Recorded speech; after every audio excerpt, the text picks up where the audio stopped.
Self-development with tactics.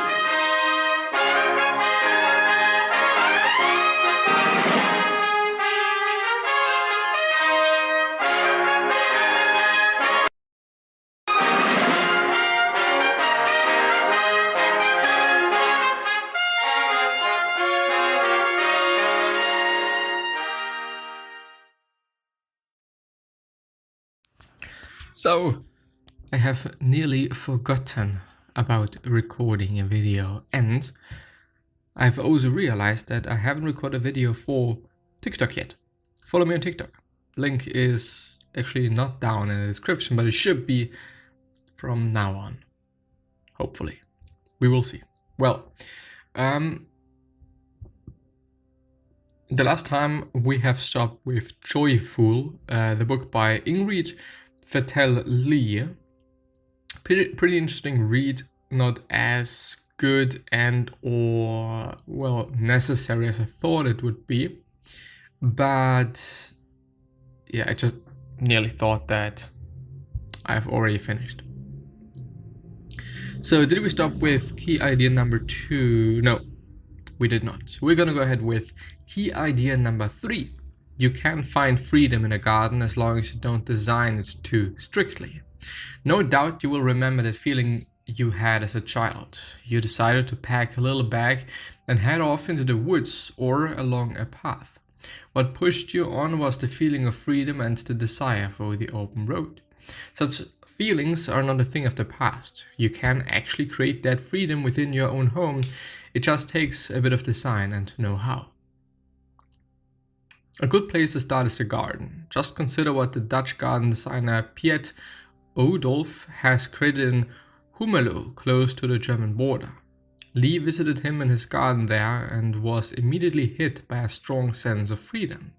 It was a wild garden where tall blue salvia and hollyhocks were placed amid grass thickets. The grasses themselves were of various strains, lengths and colors. No closely trimmed lawn here. A figure-8 path gave the profusion of grasses and flowers a little structure, but didn't stop butterflies from fluttering across it. He was deeply affected. The freedom in the garden design prompted a feeling of freedom in her. She had a sudden desire to take the day off and laze in a sheltered corner of this magical realm with a picnic beside her. The trick to getting a garden to have this effect on visitors is to design it relatively loosely. Odolf was certainly of that school of thought. He had learned about gardening in the English tradition, but soon found it too constraining. The rules were just too restrictive. They dictate when and where to plant things, how flower beds should be prepared, and even which colors to pair. Udolf embraced freedom in his garden. Jettison tradition. Instead of dividing areas of the garden with stiff parent shrubs, he opted for grasses. Grasses are great because they grow into large, bushy shapes, but they are much wilder than shrubs. Consequently, flowers can grow among them, while the wind can also blow the grasses this way and that. The use of grasses gave a much more dynamic and lively feel to this garden. Quite unlike static and formal English gardens, Odolf even applied the same principle to other plants. Each would be allowed its freedom and none would be compelled to sit rigid in a pruned form. Well, I do want to point out, I don't necessarily think that English gardens are too strict, but I would rather say that the French garden is extremely fucking strict, but I might have a distorted vision and or thought of the English garden. So we're gonna look it up. No.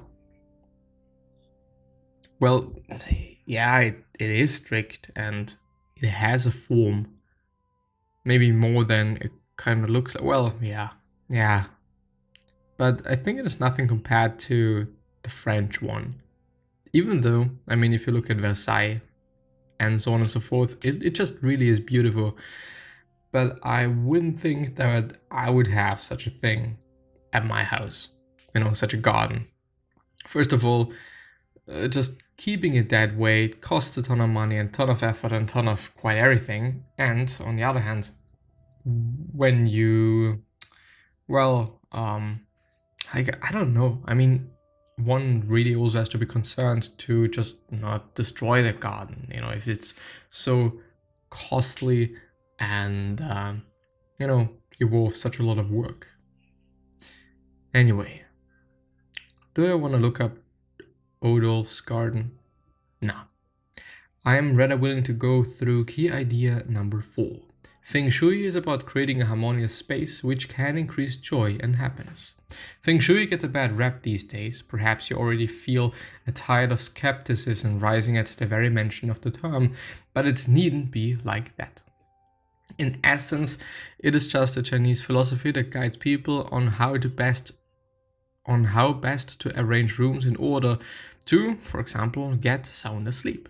It is actually a pretty practical approach to creating a harmonious space. Putting Feng Shui into action is simple.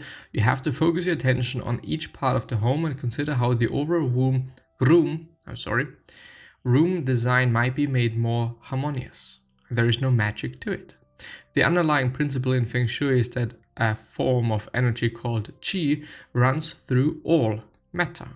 Consequently, should the flow of Qi through a space be interrupted, the room's harmony will be disturbed,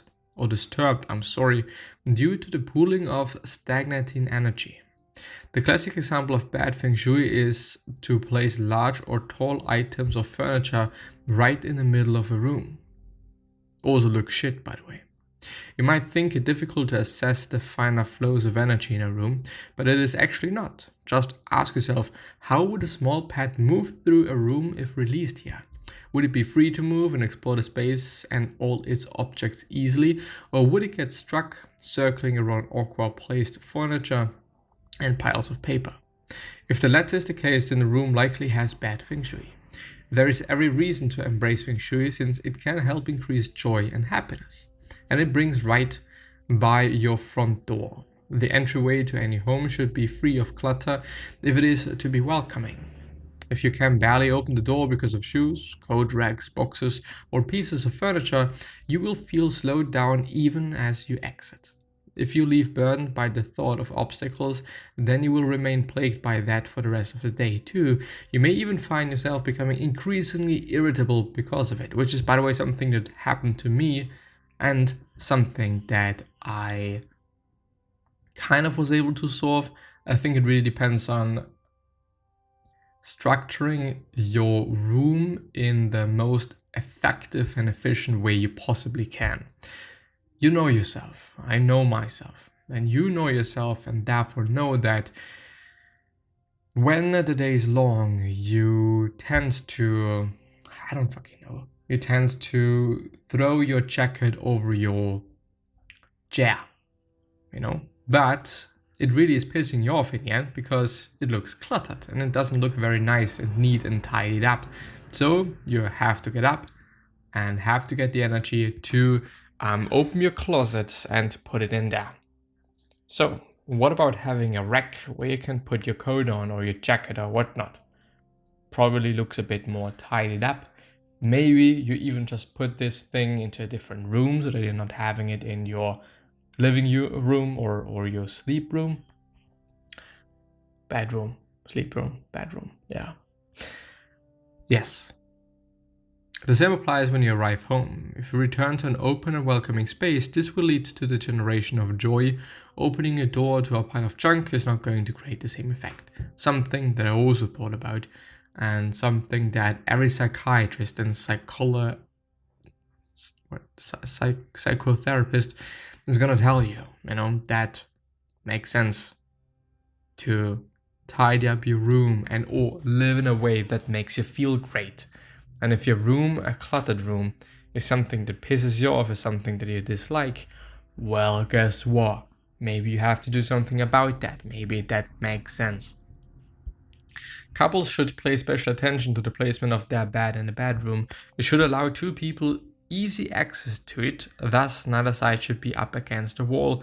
An asymmetrically placed bed is a sign of an asymmetrical relationship. If you adopt a more egalitarian approach in the placement of your bed, the increased harmony that generally results will also improve your domestic life. Well, I don't know how much this really is the case, but I don't know, like I do indeed like it when there is at least one wall on one side of my bed. Like two walls is not going to be possible quite, but I like when there's at least one. I don't know really why. In terms of movement of the bed, this kind of creates even a bit, I don't know if it is optimal, to just have a wall next to your bed and, actually two walls, one on the left or right side and one on the front and or back or rear of the bed. In terms of movement and therefore noise and whatnot, it's probably going to be more noise the more walls your bed is touching quite. But yeah, it's actually pretty interesting. I always thought that Feng Shui is just some festival kind of thingy thing, but apparently it is not. Feng Shui for the bedroom. Bed in a command position, which is like really in the middle. Headboard, so you apparently need a headboard. Two side tables. Not too many houseplants, but there is 1 and 2. And no TV, no heavy paintings, no sharp corners. The question is why? Learn all about your Feng Shui area for your home or office. Career, water, helpful people, creativity. What is that? Ruhm und Zukunft, which is your future and I knew the word actually, like the word of mouth that gets spread about you, whether it's something good, something bad. And there you have fire as an element, heart, face, and eyes as body things, and S for south, I guess, and some other symbol that I really don't know how to interpret. Then when you have love and partnership, you're gonna have earth or soil quite as an element, your tummy and your mouth as a body part, and southwest. Kids and creativity, you're gonna have metal, lung, nose, and mouth, as well as the west. Then northwest is gonna be helpful friends as well, metal apparently. What is K-I, K-L? Well, I don't know. There you have part of your intestines, I guess, and your head. Then on the north side, you're gonna have, I actually don't want to read the whole thing. I don't necessarily think it is important. There is a little overview. Wood, creativity and growth. Fire, leadership and boldness. Earth, strength and stability. Metal, focus and order. Water, emotion and inspiration. That is amazing. I really don't know how to use it, but it is there when you have it. And apparently you should also not have a window above your bed, above the head of your bed, and you also shouldn't have something beneath your bed, like some drawers, so that it is optimal apparently. Then you should also not have your door in the corner. There's actually ways in which you can... I don't know if this is a real thing. I don't think so. Could you please not be as loud? Thank you. Well, yeah, quite indeed. I mean, I thought that it is a bit crazy, but there is this north to south diagram of things, and you can also apply that to your whole flat. So it makes sense, apparently, to have your bathroom in the north, living room in the south, your bedroom in the southwest, another bedroom in the south northwest, then you're gonna have it kind of, I don't know if it makes any sense, to be honest. Like, I think it is rather random. Well, it kind of, now I get it. So when you have partnership, kids, friends, career, knowledge, family, wealth, yeah, and the other one that I just don't know. If you think about it, when you have partnership in the southwest, then having your bedroom there with your partner makes sense. If kids is in the west, well, then you're gonna have a room for the kids in the west. If friends is gonna be in the northwest, then you're gonna have like a guest room there. Career is in the north. There you're gonna have your working room thingy thing. Knowledge. Yeah, I think you get my point. And with that being said, I think that I'm gonna end the episode, and I'll see you soon, hopefully.